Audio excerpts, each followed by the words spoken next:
Muy buenas noches, tengan todos ustedes. Bienvenidos a esta sesión ordinaria de la Academia Nacional de Arquitectura, capítulo Monterrey.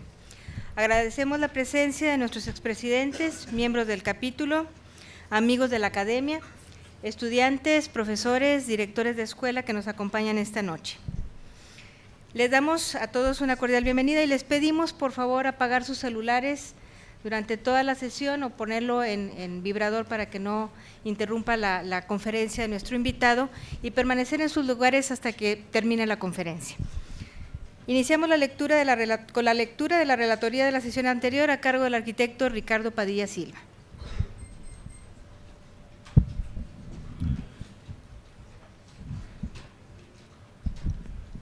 Buenas noches. La sesión del 14 de febrero del 2011 fue impartida por Augusto Álvarez Fuentes y los comentaristas de esa reunión fueron el arquitecto Oscar Bulnes Valero y José Ángel Camargo, académicos del capítulo Monterrey. El título fueron Los concursos, una manera de aprender, una forma de trabajar. Inicia Augusto Álvarez recordando que la tradición de los concursos no es tan nueva. Desde el Renacimiento existía ya una tradición de concursos y agrega, cuando Julieta me planteó la conferencia, a diferencia de mostrar lo que hacemos en el despacho, me pareció más interesante hablar de lo que también hacemos, que es participar en concursos. Lo hemos hecho toda la vida y así continuaremos. La proporción de concursos participados y concursos ganados en nuestra experiencia es casi 10-1. En los concursos de arquitectura suceden múltiples aprendizajes, tanto en la forma de interpretar la convocatoria, como de responderla, como en la estrategia de presentación y como ejercicio de imaginación en grupo. En México, país, la cultura de los concursos se ha convertido en una verdadera asignatura pendiente. En general nos falta mucho por desarrollar y aprender de los buenos concursos internacionales. En muchos países desarrollados, la práctica común de los despachos es participar en concursos y es una de las formas más naturales de conseguir trabajo o empleo. Los grandes despachos de arquitectura también en el mundo invierten mucha energía y recursos en los concursos.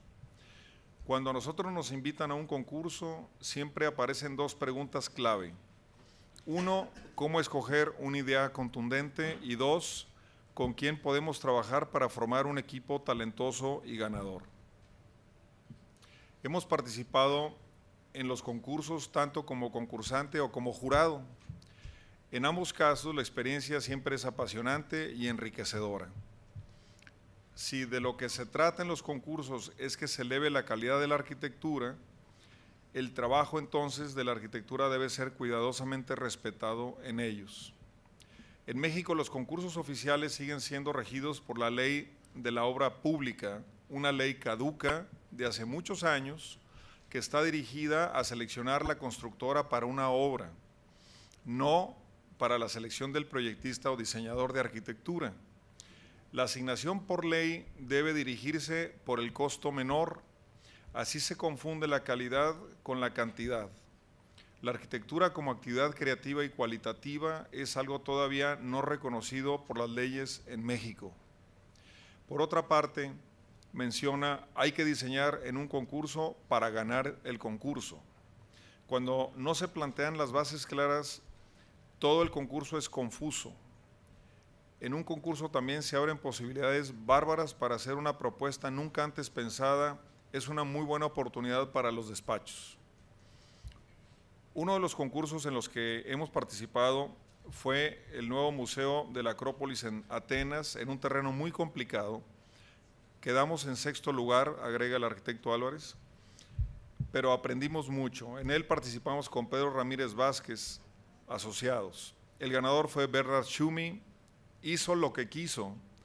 A veces esa, paradójicamente, es una estrategia para ganar un concurso, no seguir puntualmente las reglas del mismo. También participamos en el Estadio Olímpico de Beijing. Para presentarse como concursante deberíamos de tener en nuestro currículum por lo menos un estadio construido o ejecutado por lo menos de 100,000 espectadores, lo cual se logró participando con Pedro Ramírez Vázquez.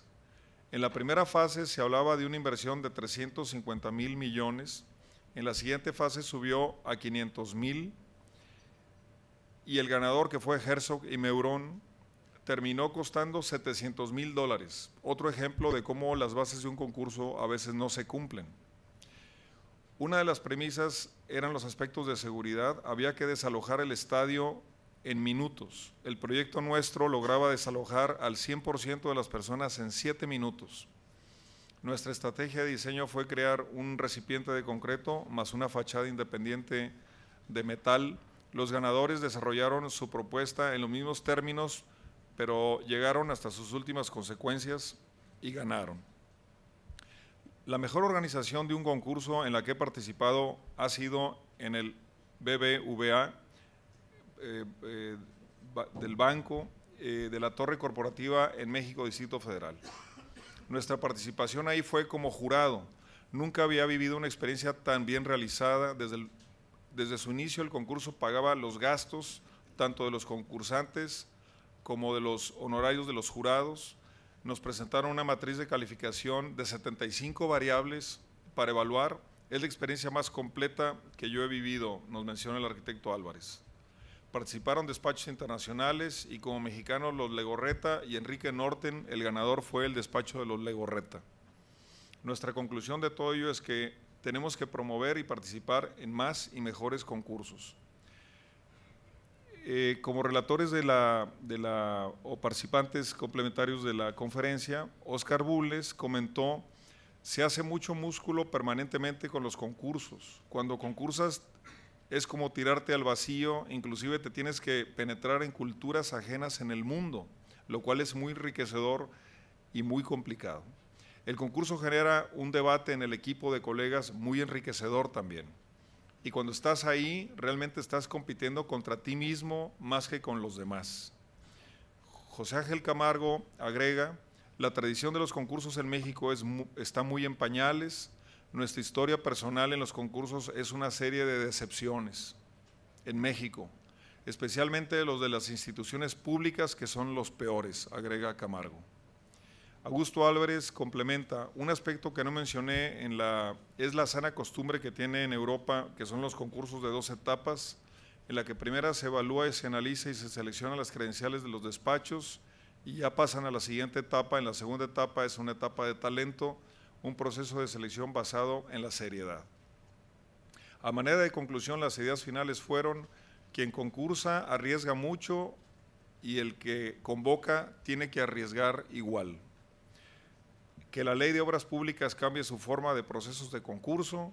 Y tercera y última, que nunca un concurso de honorarios se confunda con un concurso de talento de arquitectos. Muchas gracias.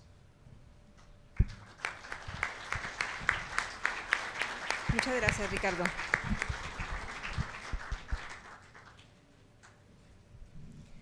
En el presente, aproximadamente el 51% de la población mundial vive en las ciudades, según cálculos y estimaciones de las Naciones Unidas, lo que representa que la población urbana global es que aproximadamente de 3.000 millones de personas vive en las ciudades. La población urbana se ha cuadriplicado en el periodo de 1950 al 2000 y su tasa de crecimiento es 3 veces superior a la de las zonas rurales. El impacto de las actividades humanas sobre el medio ambiente en las ciudades causado por la concentración de la población, contaminación del aire, el agua, el suelo, altos niveles de consumo de agua y de energéticos, altos niveles de ruido y falta de espacios verdes. Todas estas consecuencias provocan a su vez hacinamiento y cinturones de miseria, problemas de integración social y problemas de salud física y mental que afectan a los habitantes de las ciudades. Es por estos problemas que la ecología urbana se ha convertido en uno de los campos de mayor relevancia, ya que ofrece una mejor calidad de vida en las ciudades. Es necesario humanizar los espacios urbanos, crear áreas verdes y proporcionar una naturación que favorezca a tener una vida sana.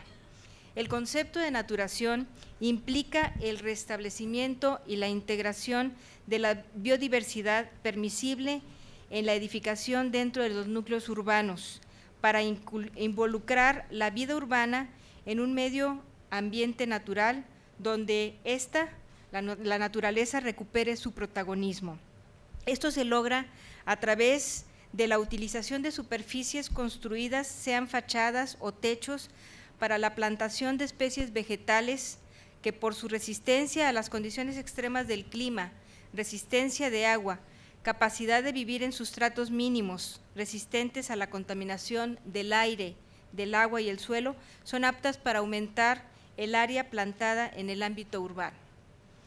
En la escala arquitectónica es importante resaltar que la conciencia ambiental deriva del desarrollo sustentable y ha dado lugar al establecimiento de acciones que conlleven a una arquitectura respetuosa del medio ambiente y que conocemos ahora como arquitectura sustentable, arquitectura ecológica, arquitectura verde o como le llamemos. Se refiere a las edificaciones que toman en cuenta los factores relacionados con el medio ambiente, la economía, los aspectos sociales, para vincularlos en el diseño de una manera responsable de la práctica profesional, buscando provocar el menor impacto posible sobre el medio ambiente. Esto se logra considerando los denominados pilares de la edificación sustentable: la optimización de los recursos y materiales, la disminución del consumo energético y fomento de empleo de energías renovables, la disminución de residuos y emisiones, disminución del mantenimiento, explotación y uso de los edificios y el aumento de la calidad de vida de los ocupantes de los edificios. Para platicarnos sobre la relación entre naturación urbana y la construcción sustentable, hemos invitado al ingeniero César Ulises Treviño Treviño, presidente del Consejo Mexicano de Edificación Sustentable y miembro del Comité Internacional de la Iniciativa Internacional para la Edificación Sustentable. Los comentarios de la conferencia estarán a cargo del arquitecto Enrique Avaroa Castellanos, académico emérito del Capítulo Monterrey, paisajista distinguido de nuestra ciudad y autor de El Paseo Santa Lucía. Antes de iniciar la conferencia de nuestro invitado, le pido al arquitecto Héctor Domínguez del Peral, secretario de este capítulo, nos haga la semblanza de nuestro invitado. Gracias. El ingeniero César Ulises Treviño Treviño es ingeniero civil por el Instituto Tecnológico de Estudios Superiores de Monterrey en 1991. En 1993 cursa la maestría en Ingeniería Estructural y Gestión de la Construcción en la Universidad de Newcastle, en Inglaterra. Desde el año 2003 es miembro del Comité Internacional de la Iniciativa Internacional para la Edificación Sustentable y líder del Green Building Challenge México. En ese mismo año también recibió del US Green Building Council la primera acreditación profesional LEED TM en América Latina. Práctica profesional. Ha desarrollado su experiencia laboral dentro del Grupo Vitro Monterrey, México, entre 1991 y 93, desempeñándose como asesor técnico y jefe de comercialización para Sudamérica y el Caribe. De 1994 a 1997 ha estado trabajando en el Instituto Noruego de Investigación para la Construcción en Oslo, Noruega, y fungió como investigador y consultor en las áreas de dirección de proyectos, tecnologías de la información y sistemas de gestión de la calidad aplicados a la construcción. Actividad profesional. Durante el periodo 1997-2001 trabajó en la Dirección General de Construcción de las Obras del Metro en México Distrito Federal, donde llegó a ocupar el puesto de Director General Adjunto de Coordinación Técnica. Es también presidente fundador del Consejo Mexicano de Edificación Sustentable AC, Mexican Green Building Council, y secretario general en el 2006 y tesorero 2007 del Consejo Mundial de Edificación Verde, World Green Building Council. Ha desarrollado proyectos emblemáticos de construcción sustentable en México, incluyendo la primera certificación LEED Gold en América Latina. Actualmente es director general de las empresas Bioconstrucción y Energía Alternativa SADCB y Green Building de México SADCB, con sede en Monterrey, Nuevo León, dedicadas a la proyección y gestión de edificios sustentables, es decir, de alta eficiencia energética y bajo impacto ambiental, así como al diseño y comercialización de ecotecnologías para la construcción. Actividad docente. El ingeniero César Ulises Treviño ha sido catedrático para la maestría en Diseño y Desarrollo de Ciudades Sustentables del ITES Campus Monterrey. Actividad destacada, ha sido conferencista magistral en múltiples congresos, simposios y eventos en América, Europa y Asia, participando con ponencias relativas a los retos y oportunidades de la edificación y el desarrollo sustentable. Ha participado como jurado e invitado especial en importantes competiciones internacionales en la materia, incluyendo premios de obras CEMEX y el Holcim Forum for Sustainable Construction. Es miembro del Grupo Asesor en Edificación Sustentable de la Comisión de Cooperación Ambiental para América del Norte y se desempeña también como colaborador editorial en diversas revistas y magazines especializados. Por favor, ingeniero, si puede pasar a darnos la plática.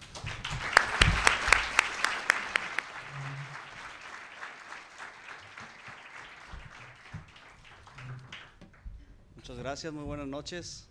Un especial agradecimiento para la Academia de Arquitectura, Capítulo Monterrey. Mil gracias por su amable invitación. Julieta, un placer. Muchas gracias por estar aquí.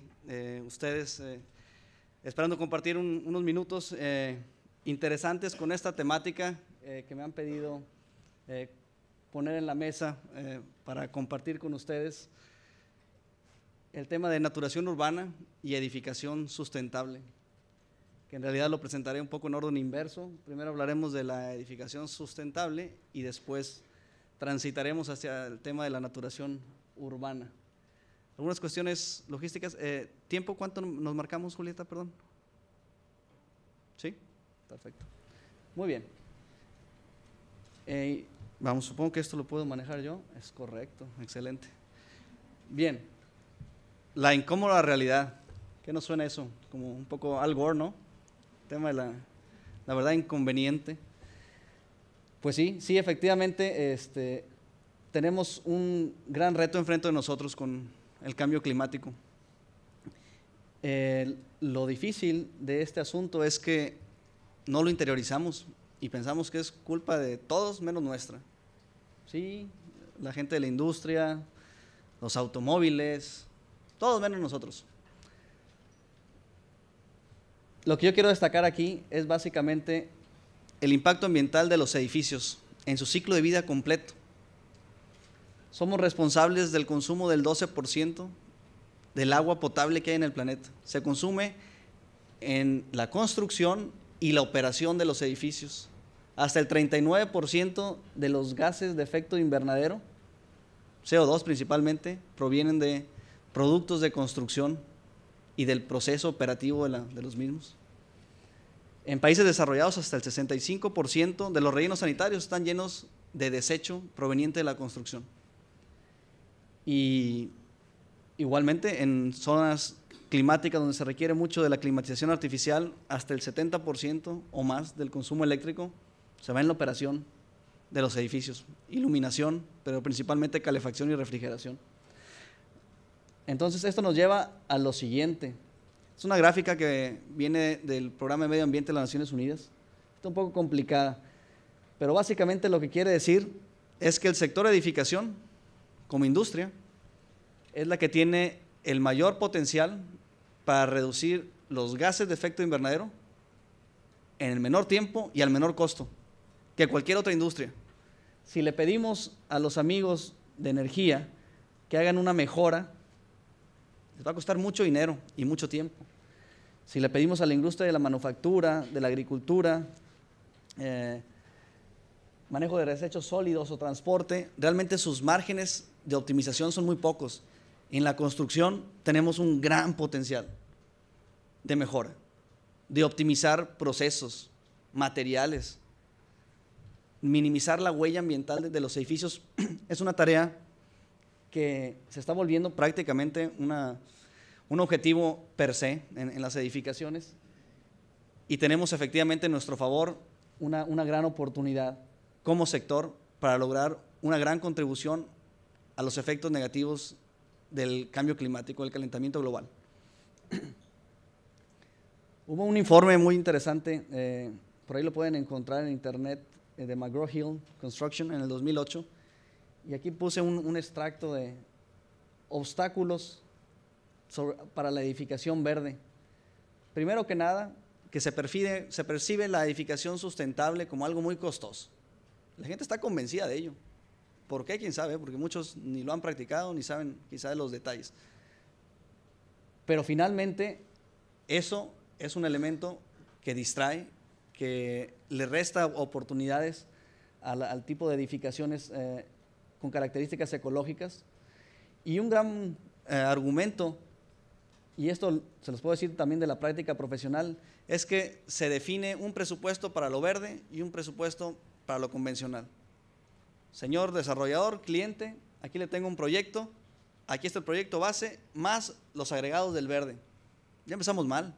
¿Es o no es? ¿Se integra de una manera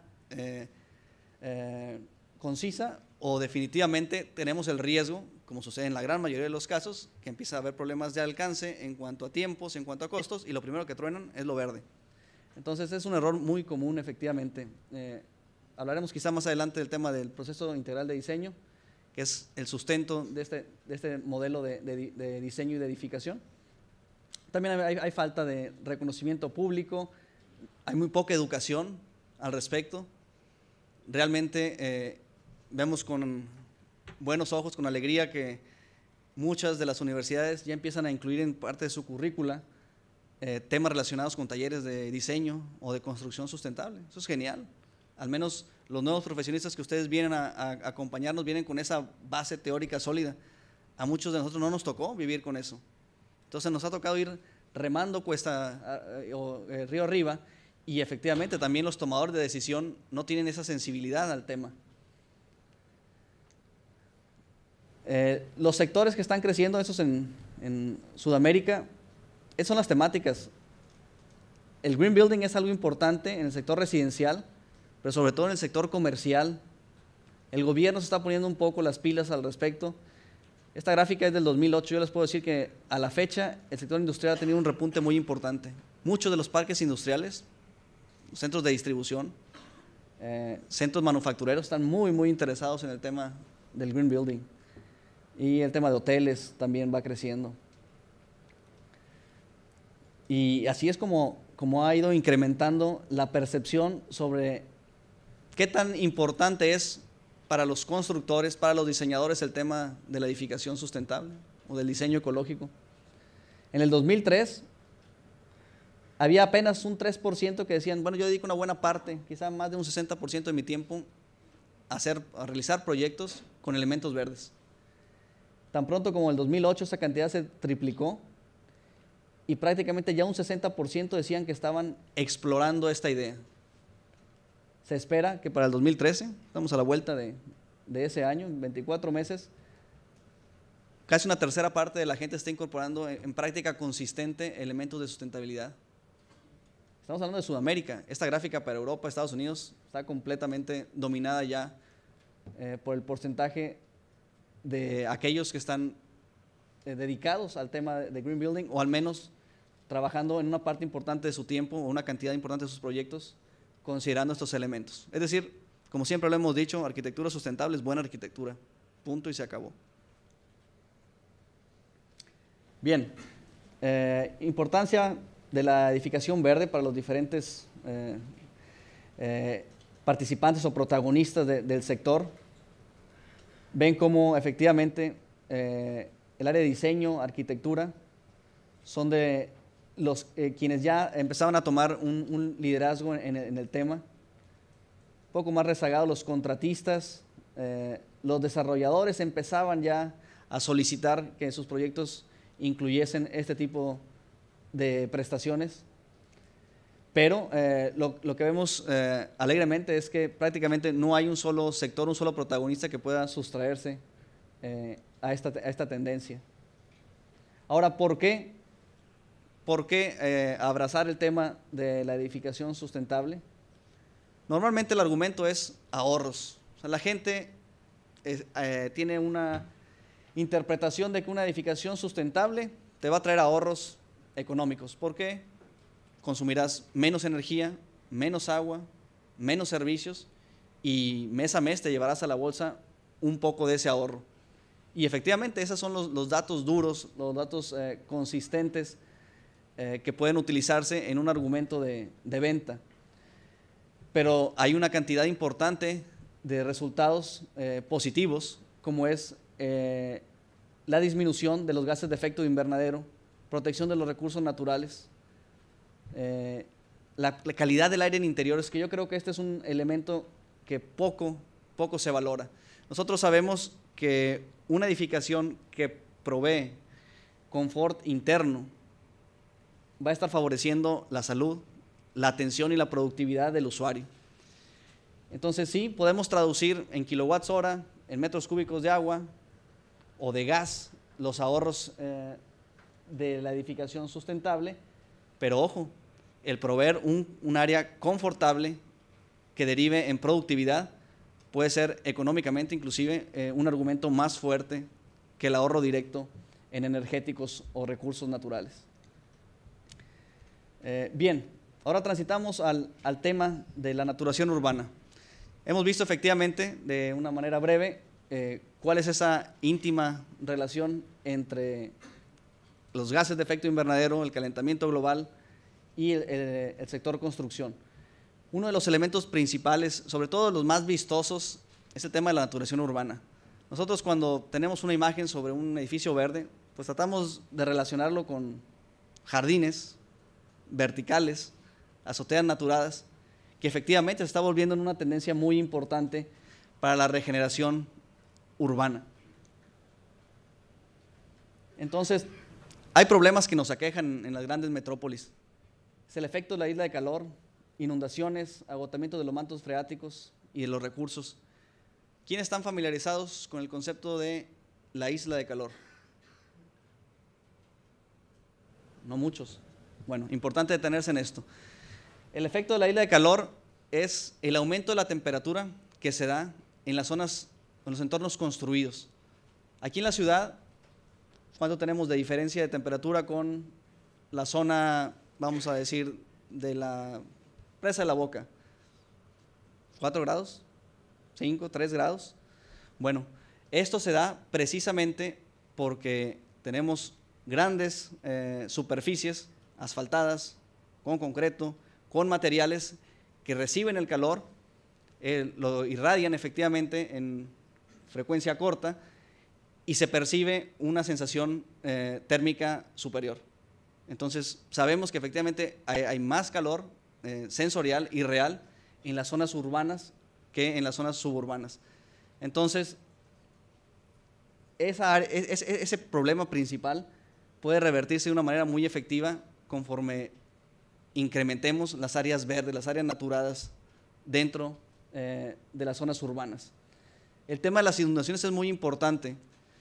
Si tuviésemos más área permeable, evidentemente, habría mayor infiltración, o si hablamos de azoteas naturadas, por ejemplo, las escorrentías se minimizarían, funcionan como un elemento reductor de los escurrimientos pluviales, que lo cual evidentemente ayudaría a no saturar el sistema de captación pluvial.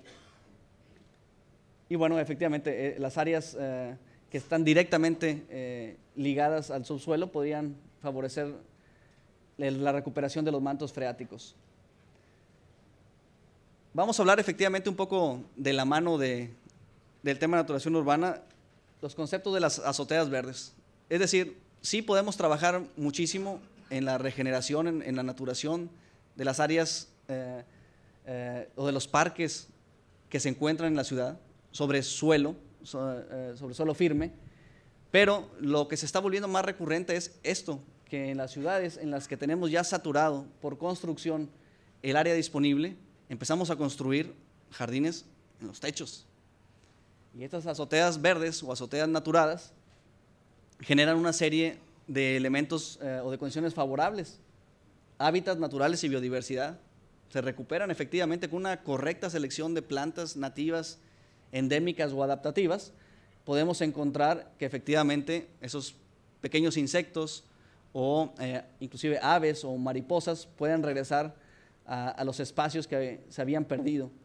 se pueden utilizar para la agricultura, que esta es efectivamente una de las funciones interesantes, los huertos urbanos. ¿Quién de ustedes están inscritos en el concurso de arquitectura joven? ¿Quiénes están inscritos en algún equipo? Bastantes, excelente, felicidades. ¿Ya empezaron? ¿Quién ya empezó? Está bien, la mitad, un poquito más. Ánimo con eso. ¿Cuándo se acaba? En abril, ¿verdad? 15 de abril. Falta poquito. Bueno, aquí háganle copy-paste a todo lo que les sirva. Bueno, eso lo vamos a anunciar después, ¿o lo puedo decir una vez también? Sí, por si nadie. El viernes habrá un curso técnico relacionado con el tema de huertos urbanos y azoteas naturadas aquí mismo a las 5:30. Entonces, aquellos que estén inscritos en los equipos y quieran conocer un poco más sobre las argumentaciones técnicas, los esperamos aquí el día viernes a las 5:30, por favor.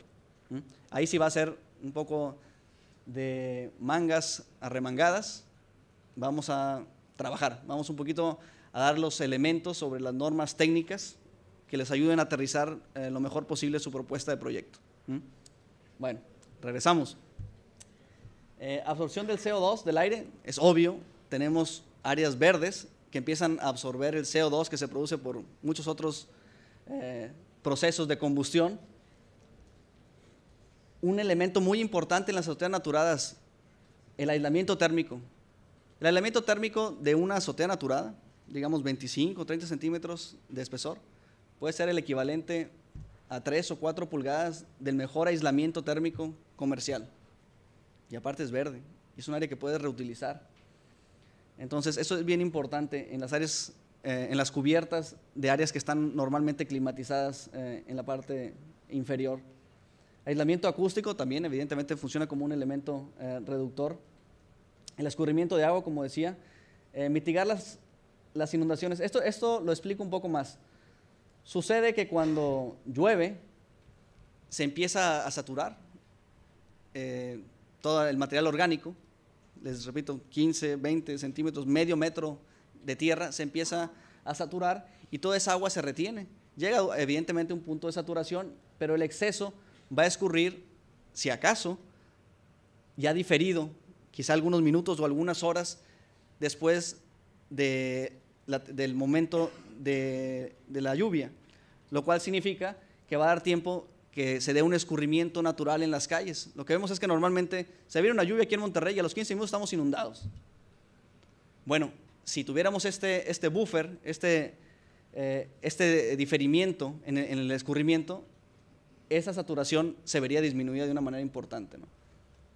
Entonces, eso en escala de techos verdes se vuelve un argumento muy, muy fuerte. Y así se está viendo en muchos países, ahorita lo veremos más adelante. Filtrar contaminantes metales de la lluvia ácida. Ahorita que veíamos al pobre Buda, ahí de Leshan, ¿verdad? En China. Bueno, aquí efectivamente en este proceso, en el ciclo hídrico completo, al menos al pasar por los techos verdes habría una remoción de muchos de los metales pesados. Y de nuevo, disminución del efecto de isla de calor. Naturalmente, un área vegetada, un área naturada, es una temperatura, un microclima mucho más moderado que una superficie asfaltada o similar. Pues tenemos muchos modelos de sistemas verdes. Esto lo vamos a ver más en el curso del viernes, pero debemos de saber que existen sistemas intensivos, extensivos o semi-intensivos.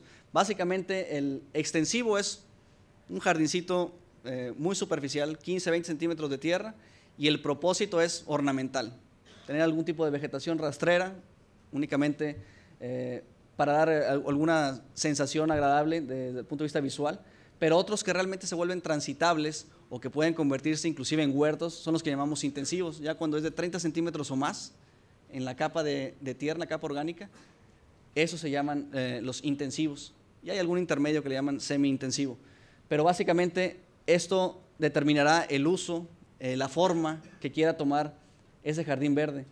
En algunos, creo que es de Renzo Piano, si no me equivoco, la Academia de Ciencias de California. Como ven, una mancuerna natural es los lucernarios. porque naturalmente al tener los techos verdes, tiende a sacrificarse el potencial de iluminación natural, al menos la iluminación cenital. Entonces, soluciones como los tubos solares son muy socorridos en combinación con las azoteas verdes. Y esto está tomando un revuelo impresionante. Este es del año pasado o antepasado, no más de eso, que se inauguró en Vancouver. ¿Quién ha estado en Vancouver para ver esto? ¿Alguien? ¿Recientemente lo viste? Impresionante, ¿no? Impresionante. Y vamos, y con el clima extremo se mantiene, evidentemente son plantas nativas, ornamentales. Por aquí no tenemos algunas fotos, pero se vuelven muy intensos el juego de colores. Es el centro de convenciones, son miles y miles de metros cuadrados. Este es un formato semi-extensivo. Esta es la azotea naturada más grande del mundo sobre un edificio. La planta de ensamblaje de Ford en Dearborn, Michigan. 42,000 metros cuadrados de superficie con azotea naturada. Vegetación nativa, ahí en invierno evidentemente hay centímetros y centímetros de nieve por periodos largos. Sin embargo, es un tipo de vegetación que tiene la capacidad evidentemente de restablecerse durante primavera y verano. No entramos aquí en el detalle, pero ya está documentado el tema de la reducción en la carga térmica al interior de la planta, es decir, la facilidad de este techo verde de generar un efecto de aislamiento térmico en el interior es altísima. Están reportando alrededor de un 25 a un 28% de ahorro en los miles y miles de dólares que se pagaban mensualmente por climatización. Se vieron reducidos por el efecto de este jardín. Este jardín, como lo ven, realmente es más ornamental que otra cosa. Es un jardín extensivo, como les decía, combinado de nuevo con algunos tragaluces. Ahora, la azotea naturada más grande del mundo, pero sobre un estacionamiento. Este posiblemente ya lo conozcan más de ustedes, en el Millennium Park en Chicago. ¿Sí lo ubican este? Por acá, ahí está, el famoso frijolito, este espejo. Aquí está la avenida Michigan. Ups. Y esto es un área de conciertos, es una gran explanada y es en realidad un jardín. O sea, abajo hay un estacionamiento, pero es como si fuera un verdadero campo de concierto, una grama lindísima, 99,000 metros cuadrados en esta superficie y abajo un estacionamiento. Goteras, ni una. Esa es la maravilla del tema, ¿no? Cuando está bien hecho. Esta es una perspectiva, si uno estuviera sentado sobre la grama, allá al fondo se ve lo que es el escenario. Ahora, iniciativas, sí, estos son algunos garbanzos de libra, evidentemente, pero hay proyectos muy interesantes. Esto es un fotomontaje, tampoco se emocionen. Buenos Aires, Argentina. En el concurso de Holcim Awards for Sustainable Construction, ¿cuándo habrá sido? Ahí está, en el 2005, un grupo de profesionistas porteños llegaron a la idea de generar una serie de propuestas para facilitar políticas públicas que incentiven la creación de azoteas naturadas en Buenos Aires.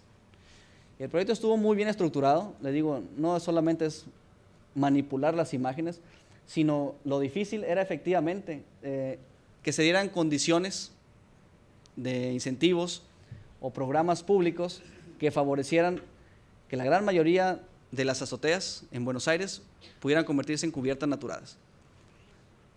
Y va avanzando, debo decirles que ese programa va avanzando de manera seria. Evidentemente,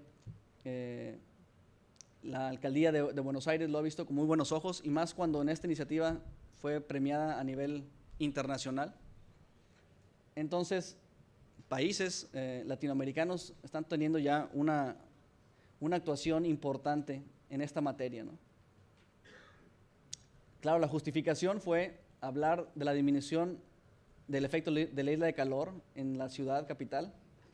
Imagínense, 2.37 kilowatt hora por metro cuadrado por año, son millones y millones de kilowatts, son varios cientos de megawatts ahorrados en energía, simple y sencillamente por el aislamiento térmico que favorece las azoteas naturadas. Se hizo una evaluación de edificios públicos y ya se inició un programa piloto donde se tomaron escuelas, edificios administrativos, hospitales, edificios comerciales, privados, empezaron a hacer sus ejercicios de naturación de azotea. Se está convirtiendo en toda una industria muy exitosa. Otro caso de referencia es Chicago. Básicamente el mayor de Chicago, John Daly, se propuso que Chicago para el 2025 sea la ciudad con mayor extensión de azoteas naturadas en el mundo. Y ahí la llevan, Ahí la llevan. Este es precisamente el City Hall de Chicago.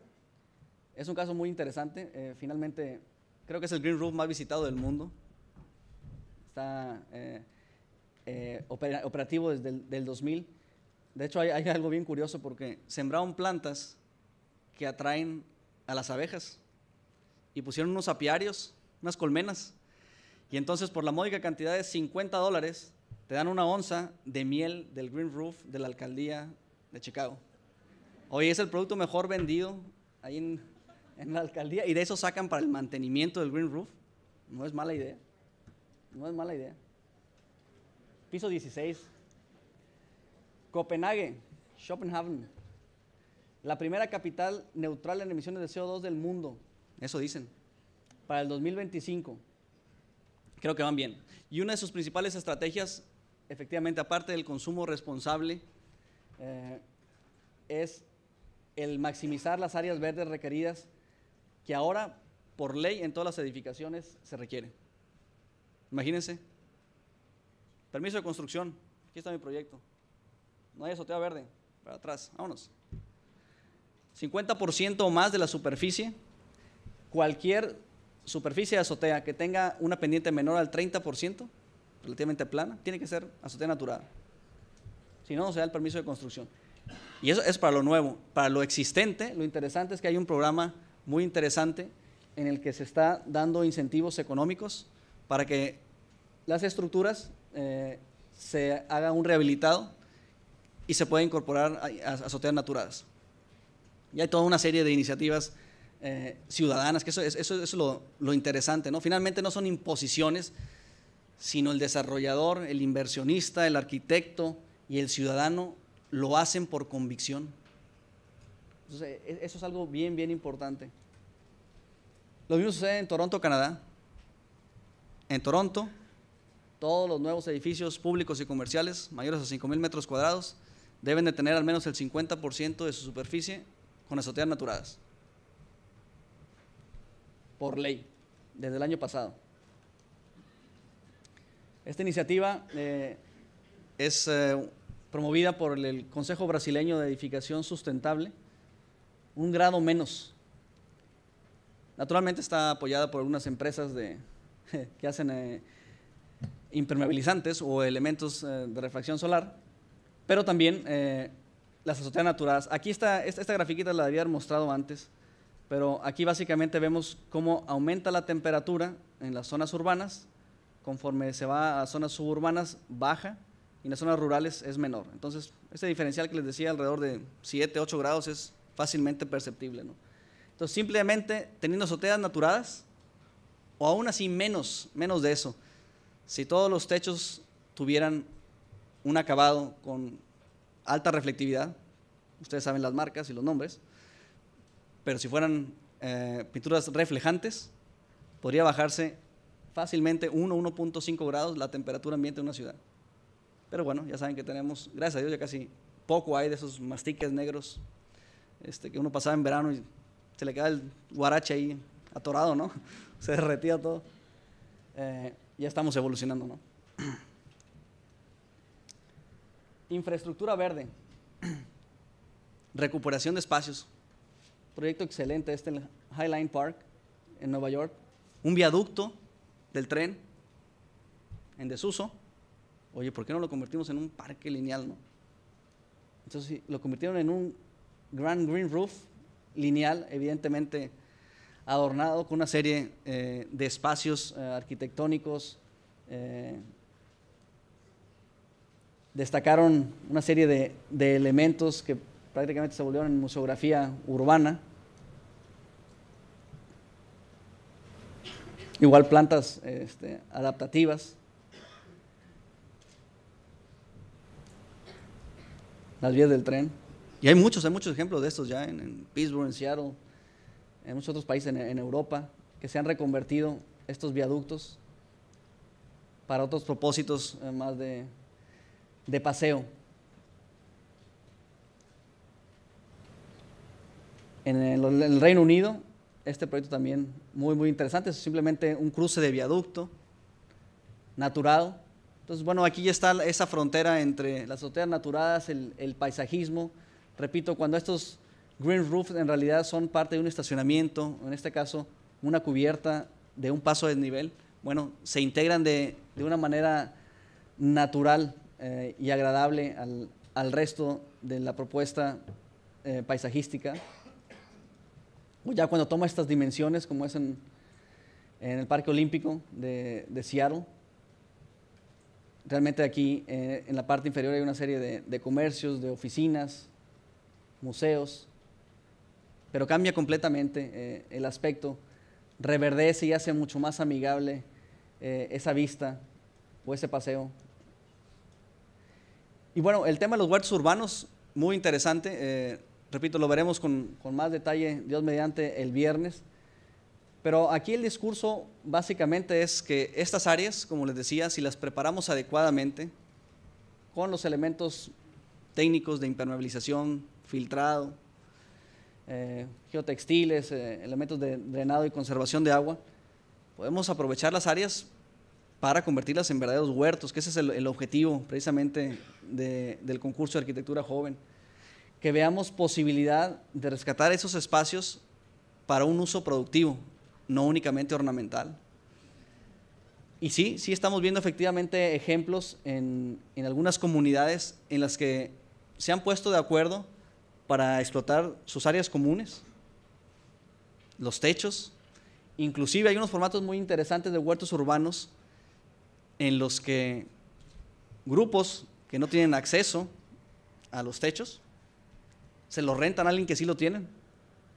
Oye, ya hay un espacio comercial, si tu superficie o esa azotea tiene una capacidad estructural o con las condiciones favorables, estos grupos comunitarios van y le rentan el espacio que de otra manera estaría muerto, lo recuperan, lo regeneran y empiezan a producir horticultura, empiezan a generar efectivamente ingresos propios para sostener este proyecto. Entonces se vuelve efectivamente un proyecto sustentable por definición, más todos los beneficios que ya hemos visto que tienen las azoteas naturadas, en este caso aplicados a los huertos urbanos. Entonces se empiezan a dar estos ejemplos, bueno, esto en realidad es elementos superpuestos en los que el green roof puede ser como una adición a las superficies rígidas e impermeables existentes, pero es válido, es válido. Finalmente puede haber un sistema más sofisticado, integral, o simplemente recuperar estos espacios.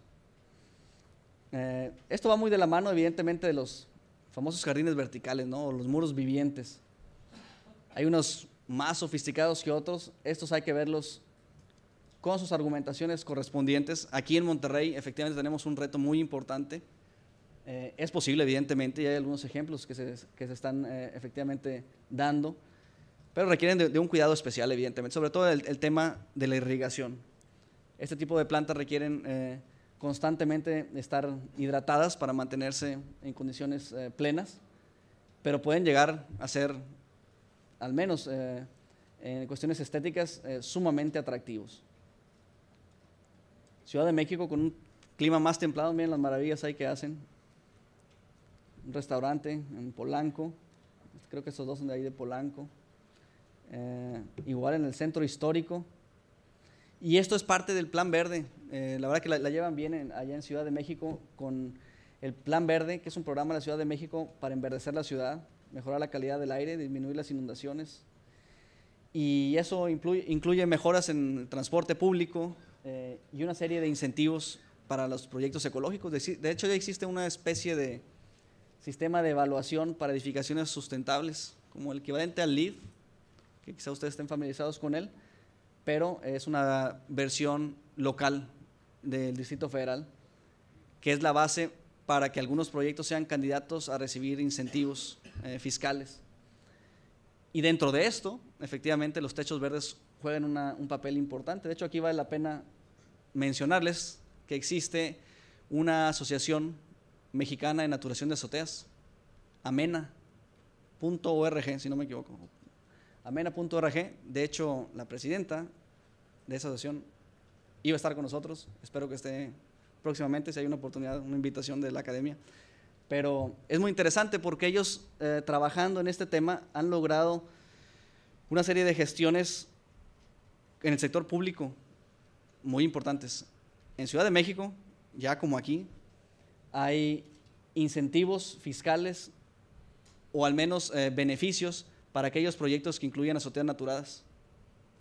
¿Sí sabían, por ejemplo, que en el municipio de San Pedro, aquí en el área metropolitana, si tú tienes una azotea naturada, el 50% de esa azotea, de esa área se te cuenta como área permeable?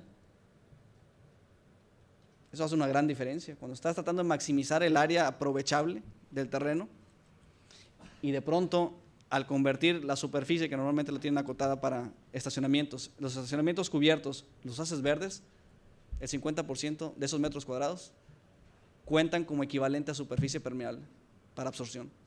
Y eso te puede hacer la diferencia entre que sea negocio o no tu proyecto inmobiliario. Entonces ya vamos avanzando. Bueno, siguiendo el tema de los muros verdes, la extinta Mexicana de Aviación, ¿quién se acuerda de esto? En el área internacional de Mexicana, un muro verde, ¿quién sabe qué le haya pasado? ¿Quién la esté cuidando? ¿Tendrá jardineros ahorita que están en quiebra o no? Un concurso comercial. Es el logotipo de Grupo México, si no me equivoco. Este está en Toluca, ¿no? Dice por ahí. Muy bonito. Algo se puede hacer en Monterrey. Sí se puede. Se movió la tachita. Mecanismos.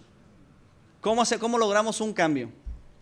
Como mencionaba siempre, es en dos formatos: la zanahoria o el chicote. O me obligan o lo hago por convicción. El primero, modificar leyes, reglamentos y códigos, crear un nuevo marco legal que favorezca la edificación sustentable, tiene sus retos, definitivamente. Y toma tiempo y trae un costo político. Por otro lado, el mercado puede libremente transitar hacia una creación de un valor añadido en el tema de la edificación sustentable. Es decir, si voy a invertir en un proyecto ecológico o sustentable y voy a tener un sobrecosto, que sí lo hay, efectivamente, no tan marcado como se piensa, puede haber un incremento moderado, digamos abajo del 10% en el costo total de un proyecto de inversión y tener una serie de actuaciones sustentables. Lo interesante, evidentemente, es que eso yo lo recupere. Y ese es el discurso de la edificación sustentable moderna. No quedarse en el romanticismo y en la retórica de hacerle el bien al planeta, sino que efectivamente tenga un sentido económico. Si no, no vamos a llegar muy lejos. Yo siempre digo, lo ecológico se nos acaba cuando llegamos al bolsillo, ¿no?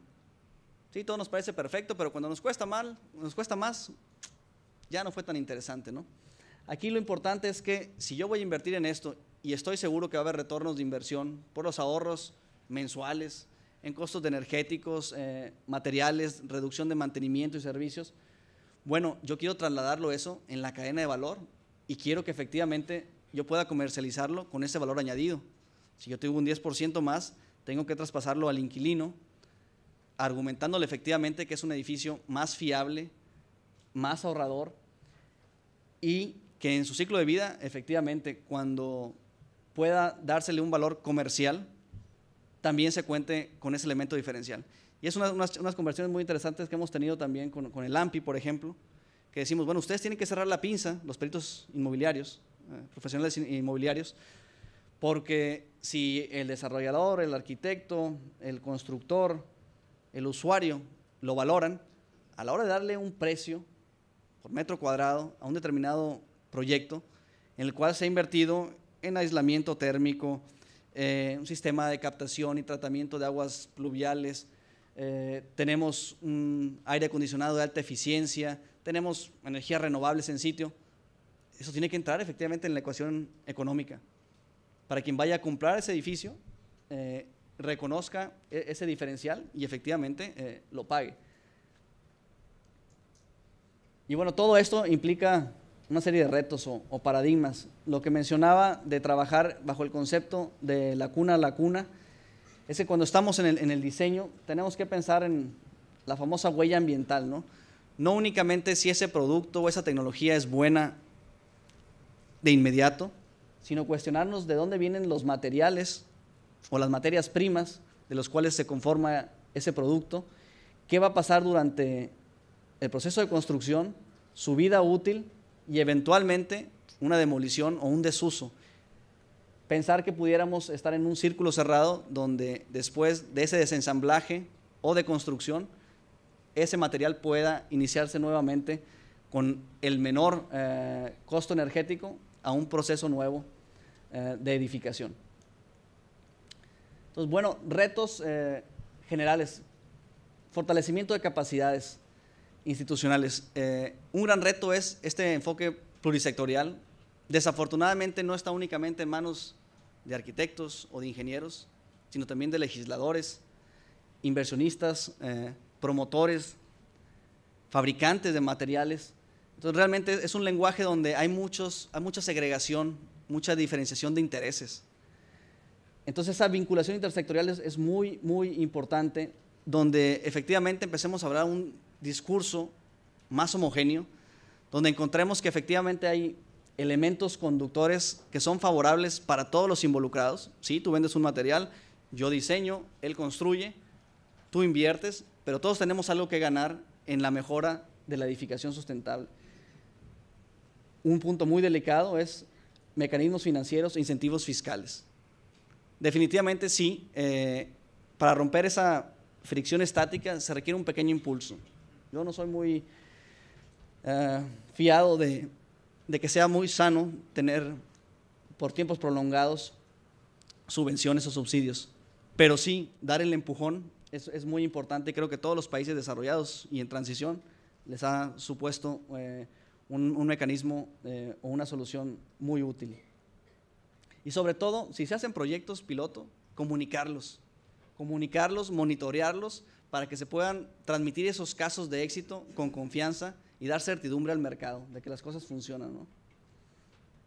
En el tema de, ya lo mencionaba antes, en la creación de valor de mercado, lograr ese agregado verde en toda la cadena productiva. No únicamente el productor o el ofertante del servicio, sino que efectivamente el mismo usuario o el comercializador puedan encontrar un beneficio en edificaciones sustentables. Y sobre todo hacerlo con una base técnica, científica de rigor. Ustedes saben el concepto, desafortunadamente cada vez más popular del greenwashing, ¿no? O sea, son realmente aseveraciones insustentadas de lo bueno que tiene un determinado producto, servicio o material. O sea, realmente queremos diferenciar de una manera muy clara lo que es bueno y por qué lo es. Una cosa es que sea bueno per se y otra es que lo que no sea malo sea bueno, ¿no? Es el tema del agua, ¿no? Dicen, el agua pura porque no tiene arsénico. H2O, pues, ¿desde cuándo, no? O sea, nunca ha tenido arsénico. Entonces, el hecho de que no sea malo no es bueno. Y eso es lo que está pasando un poco, que empieza a confundir sobre todo al usuario o al cliente final, que muchas soluciones realmente siempre han sido ambientalmente adecuadas, pero efectivamente hay muchas aseveraciones quizá exageradas o pretensiones exageradas sobre lo que es verde y lo que no es. Y en estos retos de transformación del mercado, una de las apuestas, también en una de mis responsabilidades como promotor de práctica de edificación sustentable, es buscar efectivamente qué es lo que se hace bien en el extranjero. No tenemos por qué inventar el agua tibia. Existen modelos como el LEED o muchos otros sistemas que ya tienen un reconocimiento y una vigencia internacional y que pueden ayudar a que transitemos hacia mejores condiciones en menor tiempo.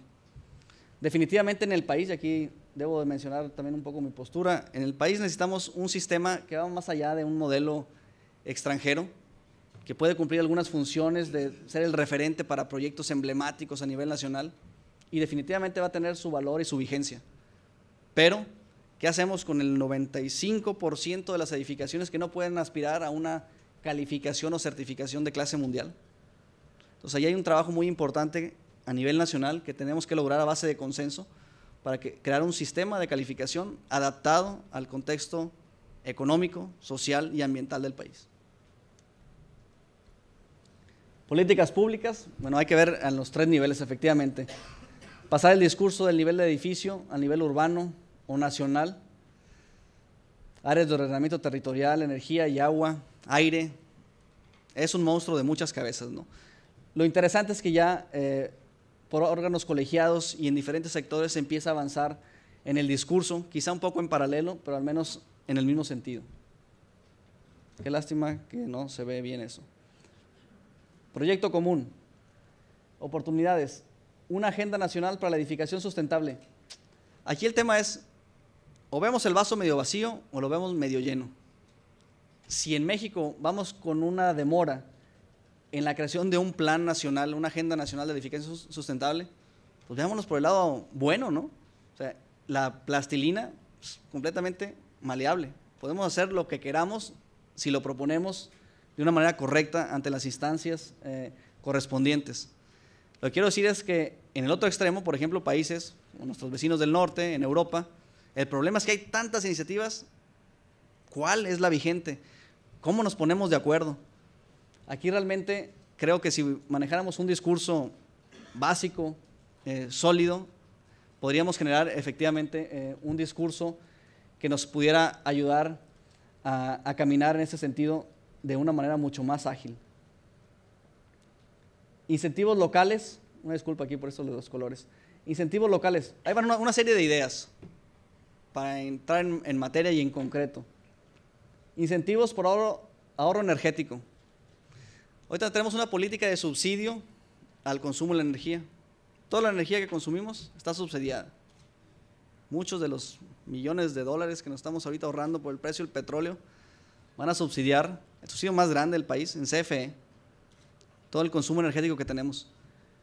¿Por qué no nos premian a los que hagamos un esfuerzo por ahorrar energía en la casa? En lugar de que te premien el consumo y el despilfarro, ¿por qué no te premian el ahorro? Y que te den una tarifa más barata entre menos consumas y no te vayan dando consumos conforme vas incrementando tu gasto, ¿no?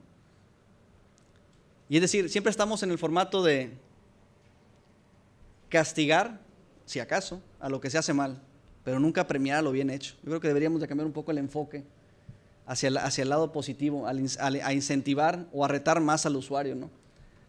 Tramitología más expedita. Oye, tu proyecto trae una serie de credenciales verdes, está así el altero de permisos de construcción, déjame lo tomo de abajo y lo pongo acá arriba. No te estoy diciendo que te vaya a dar muchas concesiones, quizá ninguna, simplemente en lugar de darte el permiso en 3 meses, perdón, en 8 o 9 meses, te lo den en 2 meses o 3 meses. Tiempo es dinero. Descuentos en permisos de construcción, idealmente. Publicidad, concursos y premios. El gobierno de pronto que pudiera demostrar y compartir la experiencia de proyectos bien hechos que incentiven a los demás. Oye, Chihuahua, mira, estos amigos desarrolladores o estos proyectistas han logrado tal nivel de excelencia en el renglón de eficiencia energética o de energías renovables. Bueno, se genera una competencia muy sana si se empieza a promover o dar publicidad a este tipo de proyectos. Créditos en pago de impuestos, eso ya está vigente. De nuevo, en Ciudad de México, un proyecto que tenga más del 50% de su superficie naturada tiene un descuento hasta el 25% del predial. Y un predial en la zona Reforma, en la zona de Santa Fe, vale una plata, ¿eh? Entonces, funciona. Bonos de densidad, eso está genial. Bonos de densidad. Tú tienes un proyecto en el que te han marcado un coeficiente determinado de aprovechamiento de la tierra. Consecuentemente, en esta área puedes hacer un edificio máximo de 4 pisos. Bien. ¿Qué tal si ese edificio lo haces ecológico y demuestras que tienes prestaciones ambientales o tecnológicas que te van a hacer ahorrar 50% de agua, que te van a hacer ahorrar 30% la energía en relación a un proyecto similar? ¿Eso qué significa? Menos servicios públicos, ahorros para el gobierno, para la ciudadanía, para nuestros propios impuestos. Entonces, si la autoridad define, decir, ¿sabes qué? Este proyecto que tenías de 4 pisos, si tú lo haces sustentable y bajo ciertos parámetros que me puedan a mí dar confianza de que esos rendimientos o ese desempeño que tú me dices es real, te voy a dar otro piso más. Órale, a 5 pisos. Caso de negocio hecho. Entonces, son cosas bien sencillas que no le cuestan un quinto partido por la mitad del gobierno y que pueden funcionar. Y así están funcionando en muchos lugares del mundo. Y préstamos con tasas preferenciales, bueno, ya hay organismos financieros que si el proyecto tiene una serie de características o servicios ambientales, te dan una tasa preferencial. Conclusiones, por lo que estamos haciendo con el proyecto de huertos urbanos, de la competencia de arquitectura joven, en los talleres, en las clases, en las diferentes universidades, educación. Vamos entendiéndole a este reto, vamos conociendo cómo manejar las herramientas para estar en mejor posición de enfrentar este tipo de proyectos. Yo les puedo decir una cosa también, igual de experiencia profesional, tienen que conocer su argumentación y defenderla bien clara. Un elemento que tengan débil, que no conozcan, el cliente que muy probablemente tenga un cierto grado de escepticismo, se va a caer, se les va a caer el proyecto. Entonces, tienen que estar bien sólidos en la documentación de su caso, conocer todos los aspectos para que puedan tener los argumentos correspondientes ante la presentación de un cliente. Cuestionable, pero válido. Cada vez un mercado más maduro y receptivo. Les puedo decir que el discurso hoy no es el mismo que hace 10 años, donde era muy difícil que alguien mostrara un interés.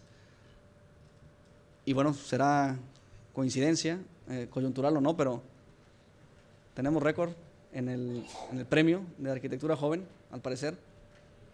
41 equipos. Va a estar buena la competencia, chavos. 41 equipos. Y creo que, vamos, el comentario sale porque creo que el tema realmente es muy, muy atractivo. Muy atractivo. Entonces, desde el punto de vista del mercado, es importante reconocer que hay mejores condiciones. Pasar de la plática a la práctica. Walk the talk, como dicen los gringos. Casos de éxito, efecto dominó. Oye, es que ese proyecto sí ya está muy choteado y es verde, ya todo el mundo lo conocemos. Está bien, a lo mejor ese proyecto te ahorra 252 toneladas de CO2 al año, desde un punto de vista absoluto. Pero el hecho de que se haya convertido en un referente y un incentivo para que el resto de los proyectos en el país mejoren un poco el nivel en el desempeño ambiental o energético, creo que vale muchísimo más, ¿no? No dejar lo bueno por lo mejor. Es que no voy a lograr la certificación LEED, es que no pude incorporar el sistema de tratamiento de aguas residuales. Bueno, ¿y eso qué quita? Que todo lo demás que se puede hacer no se haga. Y bueno, dentro de un discurso superior, efectivamente, ya se está haciendo a través de diferentes instancias públicas y privadas un proyecto nacional para la sustentabilidad de la edificación en México. Piensa global, actúa local. El problema es general, planetario, pero las acciones y lo que la ha causado han sido nuestras acciones antropomórficas de muchos años atrás. Y las estrategias de transformación de mercado, desde abajo hacia arriba, de nuevo, trabajando en la educación de profesionales y usuarios. Trabajar, y esto es muy importante, excelente, qué bueno, ingeniero, que los green roofs, los proyectos nuevos vengan verdes. ¿Y qué hacemos con el 98% de la edificación que ya está realmente establecida y funcionando? Entonces hay que poner nuestras baterías también en programas de rehabilitación para proyectos sustentables. Son menos sexys, no son tan atractivos como el proyecto nuevo, no hay tanta plata detrás de eso, y sin embargo son los edificios que más contaminan, los que ahorita están operando y funcionando. Proceso evolutivo a largo plazo, no nos desesperemos, consistentes, cuchito de palo, ahí la llevamos. No aflojar, no se desesperen, no se frustren, aguanten vara. Sinergia interinstitucional para sustentabilidad en el sector, lazos de grupo de interés públicos y privados. De nuevo, esa condición interdisciplinaria es muy importante y sobre todo mostrar resultados y compartirlos. Si hicimos algo bueno, publiquémoslo, convóquenlo, pónganlo en premios, concursos. Y aunque suene un poco frío y duro, de nuevo, tiene que haber un sentido económico en la edificación sustentable. Esa es la argumentación, es el enfoque moderno en el que se convierte en un caso de rentabilidad. Estamos hablando de proyectos que sin duda alguna tienen un beneficio al medio ambiente, consecuentemente a nosotros mismos como seres humanos, pero queremos que sea viable en el sentido económico. Y es posible a través del uso apropiado de herramientas de diseño, de tecnologías y materiales que ya están disponibles y los cuales podemos echar mano hoy en día. Vamos a dar paso a alguna serie de preguntas y respuestas y muchas gracias por su tiempo. Muy amables.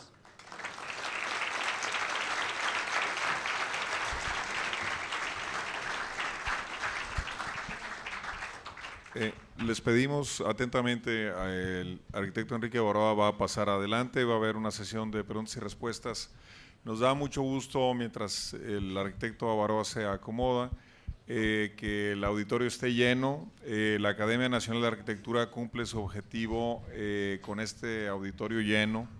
Les invitamos, cada mes hay una reunión aquí en el Museo de Historia de la Academia, el primer lunes de cada mes, es gratuito, no se necesita más que pasión, ánimo y ganas de querer hablar de arquitectura, conversar de nuestro tema, y son todos bienvenidos. La gente que haya venido por primera vez son más que bienvenidos y estamos para servirles.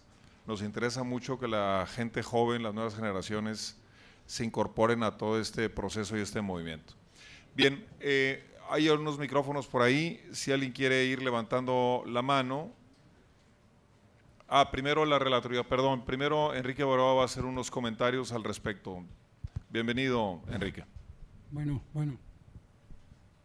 Bueno, me alcanzan a oír porque ando un poquito afónico. Bueno, primero, como siempre, felicitarte porque realmente estás sembrando una inquietud en una corriente nueva que en México está empezando a despertar y va empujando muy fuerte.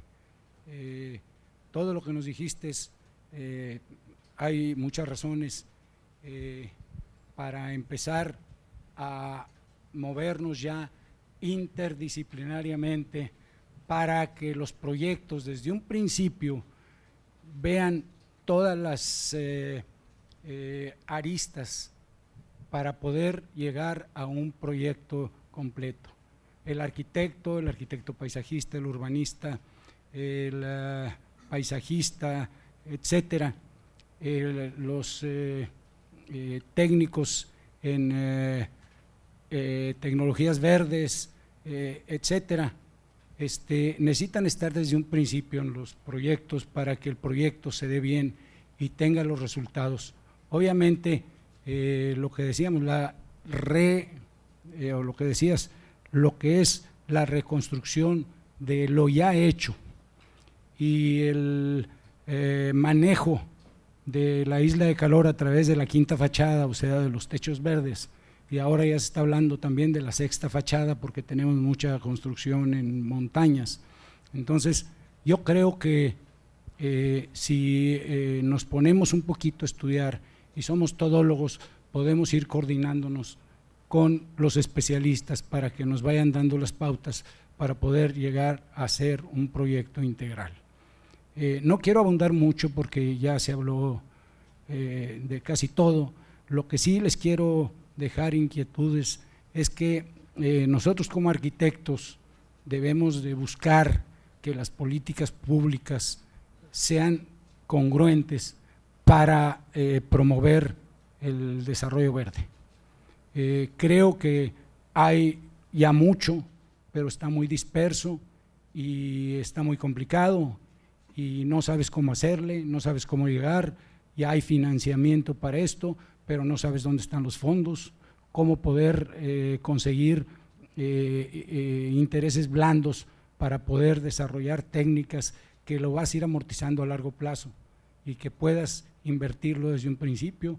Ya hay lo que decía la Comisión Federal, que inclusive te financia algunos aparatos para que bajes tus consumos, y todo eso se puede ir aplicando en todos los proyectos que nosotros hagamos. Entonces hay que empezar a conocer todos los mecanismos que hay que empezar a buscar a los especialistas para que nos ayuden a sacar adelante los proyectos integralmente. Y a mí sí me gustaría motivarlos para que empiecen las preguntas y respuestas. Creo que esto es un foro de discusión y aquí necesitamos aprender a ver lo que nos gusta, lo que nos parece y lo que podemos sugerir para mejorar nuestro entorno, nuestras leyes y nuestro quehacer diario como arquitectos o como urbanistas o con la profesión que vayamos a tener. Entonces los invito a empezar la sesión de preguntas y respuestas, pero anímense muchachos, yo veo un lleno en esta conferencia y los felicito porque hay inquietud por aprender esto, hay inquietud por trabajar en esto y creo que pierdan el miedo a si tienen una duda preguntar. Creo que ahorita es un buen momento para quitar todas las inquietudes que tengan y aquí tenemos quien nos las pueda aclarar. Entonces los invito por favor a que levante la mano el que quiera hacer una pregunta y poder empezar la sesión de preguntas y respuestas.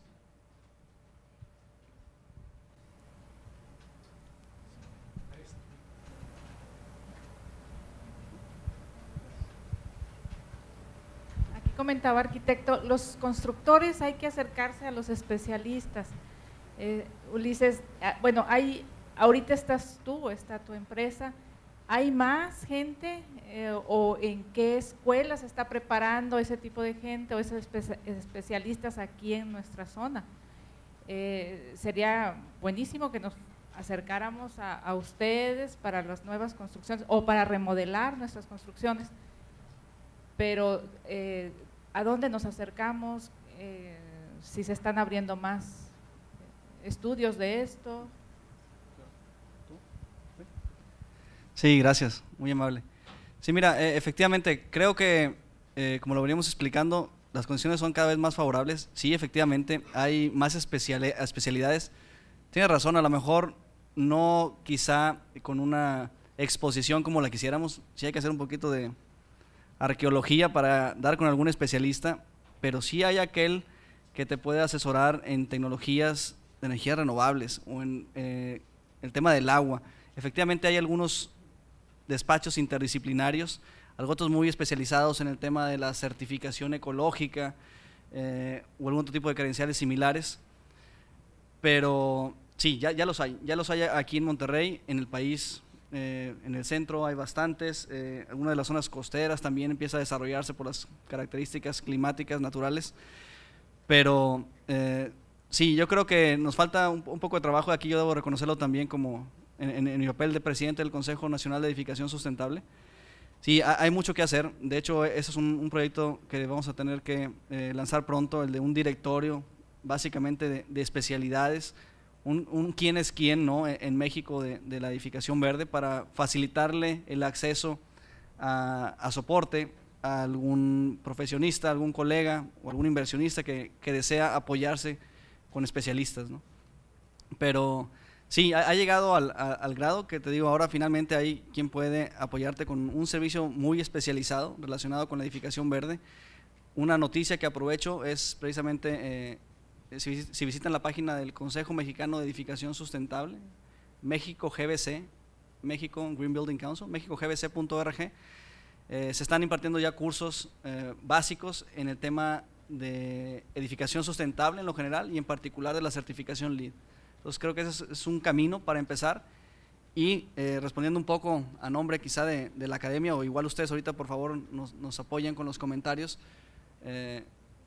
Felizmente ya hay una cantidad importante de cursos sello y especializados que están preparando precisamente a los jóvenes profesionistas en estas materias de diseño sustentable. Aquí tenemos profesores también de especialistas y colegas de práctica que están efectivamente ya de tiempo atrás trabajando en la docencia en estas áreas, ¿no? Entonces nos sonríe un mejor futuro, gracias a Dios. Bueno. Les voy a pedir, digan su nombre y de dónde proceden, eso sería muy bueno para presentarnos. Mi nombre es Adiel, estudiante de arquitectura de la Universidad Autónoma de Nuevo León. Yo también iba a preguntar algo muy parecido a la pregunta anterior.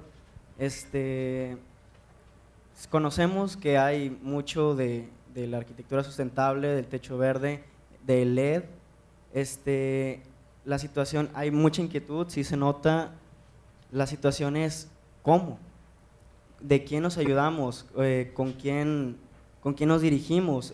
Yo la verdad estoy muy interesado y la verdad me interesa mucho esto de la arquitectura sustentable, me interesa mucho la eficiencia de los edificios, pero no sé de dónde partir, no sé con quién. He leído varios libros de la arquitectura sustentable, del bioclimatismo, de los huertos. No eran verticales precisamente, era como que huertos poderlos tener en tu propia casa, poder aprovechar los desechos y minimizarlos, aprovechar los materiales. ¿Qué más había en el libro? Había reducir la contaminación, reciclar la contaminación, cómo convertir en composta muchos desechos para poder, no sé, plantar posteriormente vegetales en las mismas casas. Muchas cosas sí se saben, sí hay mucha necesidad, sí hay mucha ansiedad por saber de esto, pero ¿dónde están los especialistas? ¿Con quién nos dirigimos? ¿Desde dónde partimos? Bueno, una de las cosas que yo te recomendaría es que busques a especialistas serios y que realmente tengan los estudios para asesorarte, porque hay mucho mito dentro de esto y ahorita todos los vendedores dicen que los productos que manejan son la maravilla, te recomiendan esto, te recomiendan lo otro, pero al final no sabes. Entonces sí hay que recurrir a especialistas certificados, a gente que se sepa en el medio. Ahorita se están formando varias asociaciones a nivel nacional y a nivel local que están promoviendo todo lo sustentable. Sí, y en complemento a eso, de nuevo, un canal, un vehículo para entrar en esto es los cursos de ABC, del Green Building, o más especializado del LEED. Definitivamente el conducto oficial es el Consejo Mexicano de Edificación Sustentable, que es la contraparte del US Green Building Council que desarrolló el LEED. Entonces, esos cursos ya están disponibles, inclusive el primero tan pronto como en 2 semanas. Y ahí está toda la información en la página del Consejo Mexicano de Edificación Sustentable. Ahí hay un directorio de profesionistas, quizá no el más amplio del mercado, pero ahí hay un avance. Una fuente fiable, efectivamente, como dice el arquitecto, de pronto es las páginas verdes, vale la pena de pronto.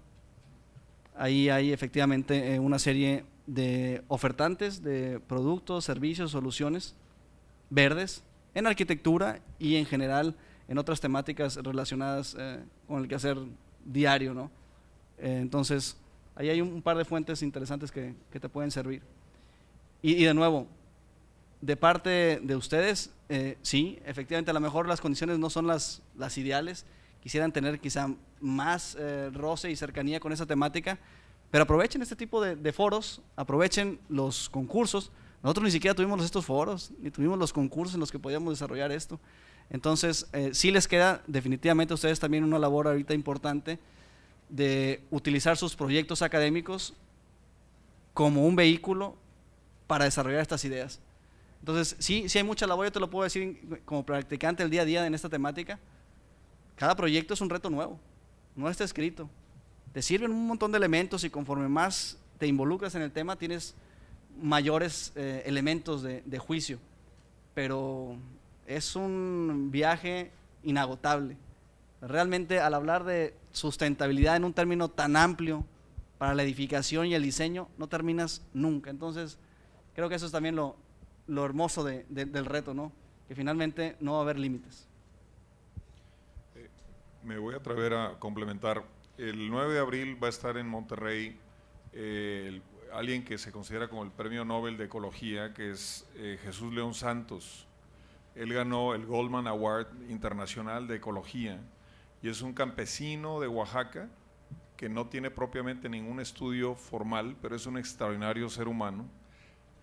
Tenemos el gusto de ser amigos de él y va a estar con nosotros el 9 de abril en algo que al rato les platico, y él es experto en huertos urbanos si lo quieren conocer. Y él sabe, él tiene 1 millón de árboles plantados en su zona. Y bueno, al final les platicamos.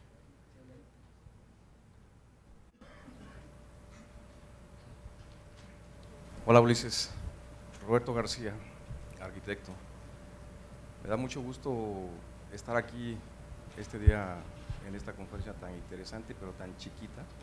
Sí, me hubiera gustado que te ampliaras más. Sí, un poquito Roberto, más cerquita. ¿Tienes pendiente el cielo, el proyecto que hiciste en el cielo? Sí. Deben ser alrededor de 10 años que nos conocemos mínimo, cuando empezamos también un proyecto para certificación LEED y fue cuando te conocí. Y la verdad que me da mucho gusto la frase que dijiste hace un rato del cuchillito de palo, de estar constantemente en lo que te apasiona, en lo que te gusta y sobre todo sembrándolo aquí, que es lo más importante.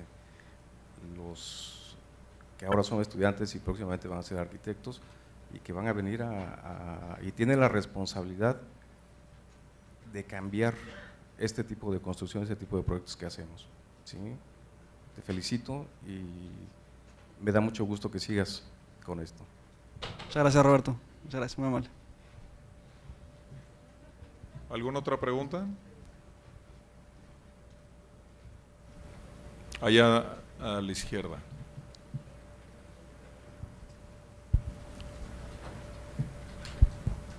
Hola, yo soy Nadia, vengo de la UR. Bueno, nosotros en la escuela, por ejemplo, comúnmente cuando tenemos nuestras repentinas o cosas así, nos piden que hagamos proyectos sustentables, pero muchas veces pues te quedas con la duda como estudiante de qué implica el hacer algo sustentable, o sea, de dónde a dónde, porque yo sé que es algo muy amplio, pero francamente cuando empiezas un proyecto pues te quedas así como que ¿y de dónde empiezo? ¿Qué tiene que tener? ¿Qué implica lo sustentable en sí? Porque no hay alguien que te explique así a detalle qué tienes que hacer, cómo es o qué, vaya, cómo puedes lograr que tu proyecto sea sustentable ampliamente o algo así. Sí, gracias. Fíjate que eso es interesante porque finalmente lo que sucede es que en esta temática hay diferentes formas de abordarlo. Siendo tan amplio, precisamente como decía el arquitecto, interdisciplinario por definición, uno no le encuentra la puerta principal y efectivamente no sabe si apostarle al tema de energía o calidad del aire o hablar de energías renovables o de manejo sustentable del sitio. ¿Por dónde, no? Finalmente la respuesta es un poco incómoda, pero es todo. Entonces, efectivamente, sí tenemos que tener esa apertura y ese conocimiento de cómo esos renglones realmente intervienen y son de influencia en tu proyecto. Quiero decir con esto que si lo quisiéramos ver de una manera secuencial, lo cual no es lo ideal en el proceso integral de diseño, que es un poco el sustento de una metodología de diseño ecológico, realmente lo que buscas es efectivamente un tratamiento adecuado al sitio del proyecto. ¿Cómo vas a manejar el entorno antes, durante la construcción y en la vida útil del proyecto? Tienes que cuidar efectivamente todos los alrededores y lo que está cercano a la piel del edificio, ¿no? Y la operación misma, su vinculación con el transporte. Y conforme te vas acercando, efectivamente tienes que darle un tratamiento adecuado, y eso es importantísimo, evidentemente, empezar con el diseño apropiado de arquitectura bioclimática. Ese sí es toda una disciplina que ustedes quizá conozcan también ya los preceptos, efectivamente, de diseño solar pasivo, similares. Y una vez que han potenciado u optimizado el tema del diseño, entonces sí echemos mano de una buena selección de materiales, tecnologías y materiales. Y no viceversa, que es un error muy común, efectivamente, que realmente saquemos adelante los proyectos con equipamientos ultra eficientes, pero porque estamos tratando de recuperar quizá ineficiencia operativa, que puede ser un resultado natural del mismo diseño o instalación y equipamiento inadecuado, ¿no? Entonces, yo lo que les pediría es que efectivamente ustedes, como profesionistas del diseño de la arquitectura, enfoquen sus baterías efectivamente al dominio de las prácticas de diseño ecológico, de arquitectura bioclimática. Acuérdense que ahí están las grandes oportunidades de mejora. Finalmente llegaremos los ingenieros o vendrán los ofertantes de tecnologías a complementar, a poner la cerecita en el pastel con la automatización y no al revés. Entonces ustedes tienen en sus manos efectivamente el potencial, la capacidad de generar un proyecto que nazca congruente, que nazca eficiente, y en medida que se vuelven ustedes conocedores de las diferentes temáticas, pues para eso se podrán apoyar en algunos otros especialistas, pero ya sobre bases muy sólidas. Entonces apuéstenle mucho al tema del diseño solar pasivo, la arquitectura bioclimática como su herramienta principal, que cada proyecto cotejen contra estos preceptos.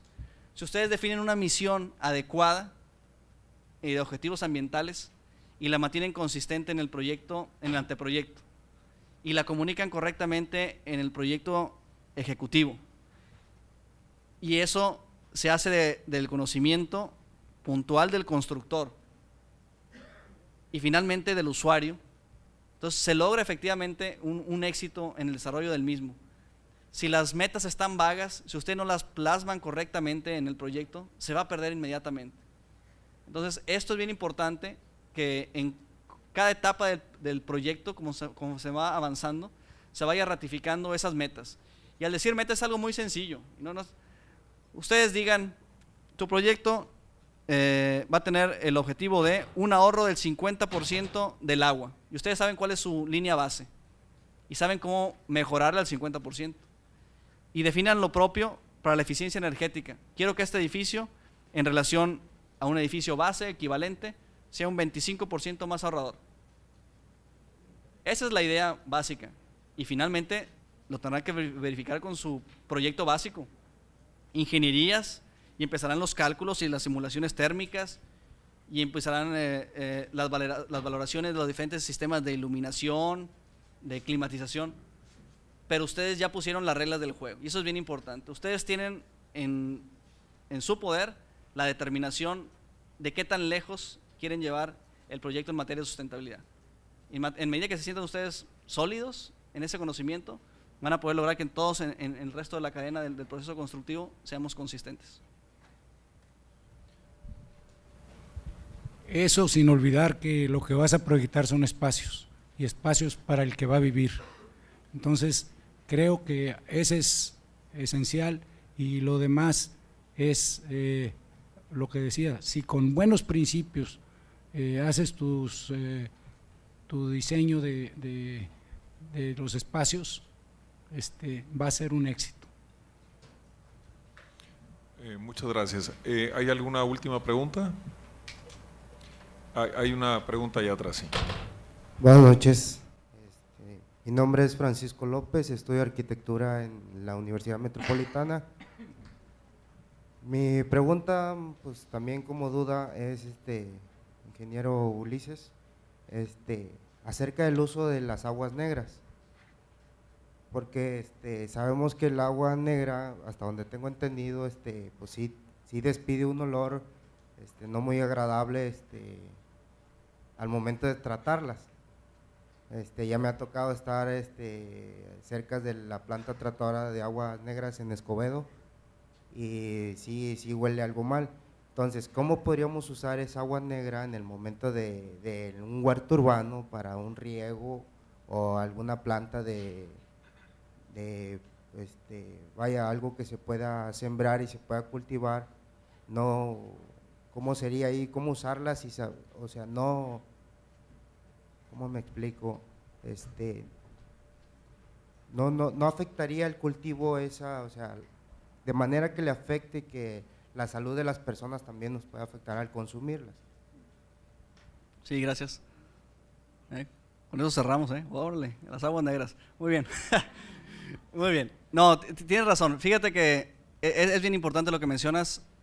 Para todo hay un especialista, no te preocupes.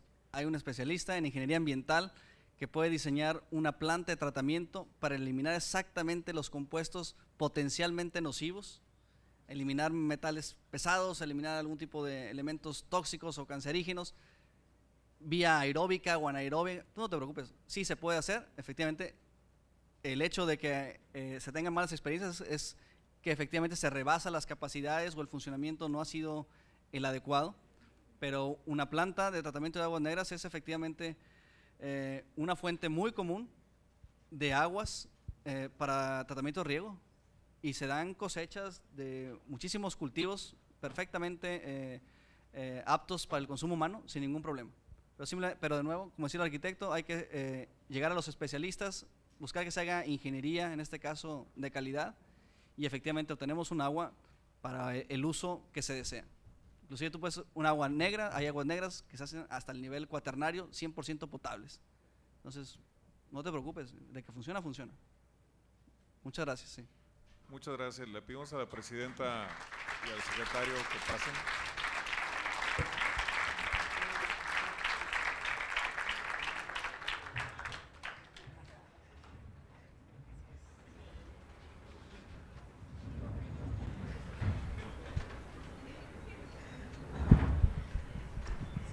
Agradecemos al ingeniero César Ulises Treviño por su excelente conferencia que nos ha ilustrado sobre el mundo de la naturación urbana y de la arquitectura sustentable.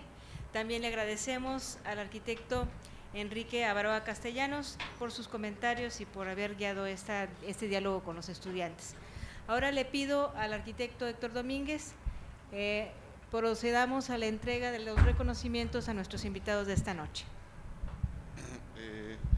Ingeniero César Ulises Treviño, arquitecto Enrique Avaroa Castellanos, la Academia Nacional de Arquitectura de la Sociedad de Arquitectos Mexicanos, capítulo Monterrey, otorga los presentes reconocimientos por su contribución a la arquitectura. Gracias.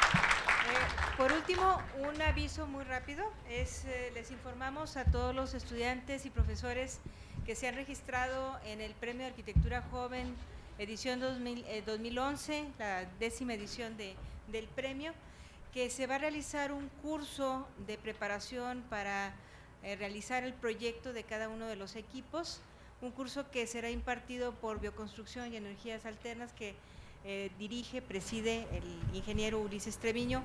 Él y su equipo nos darán este curso, que va a ser este próximo viernes 11 a las 5:30 de la tarde en este mismo recinto.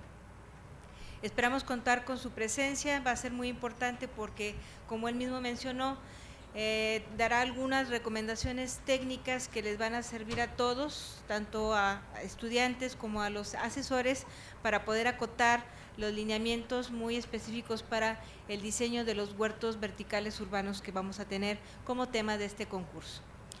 Y por último, nada más agradecer como siempre a los amigos de la academia que hacen posible nuestras sesiones y todos los eventos que nosotros organizamos, como Render Solution, como Hunter Douglas, Terza, Casa Italia, que nos proporciona siempre el mobiliario de las sesiones, Kimichi, que nos hace la presentación y todo el registro del video, Chao, Espacio Inteligente, Entrópica, que nos prepara nuestra página, y en fin, todos nuestros amigos que siempre nos acompañan.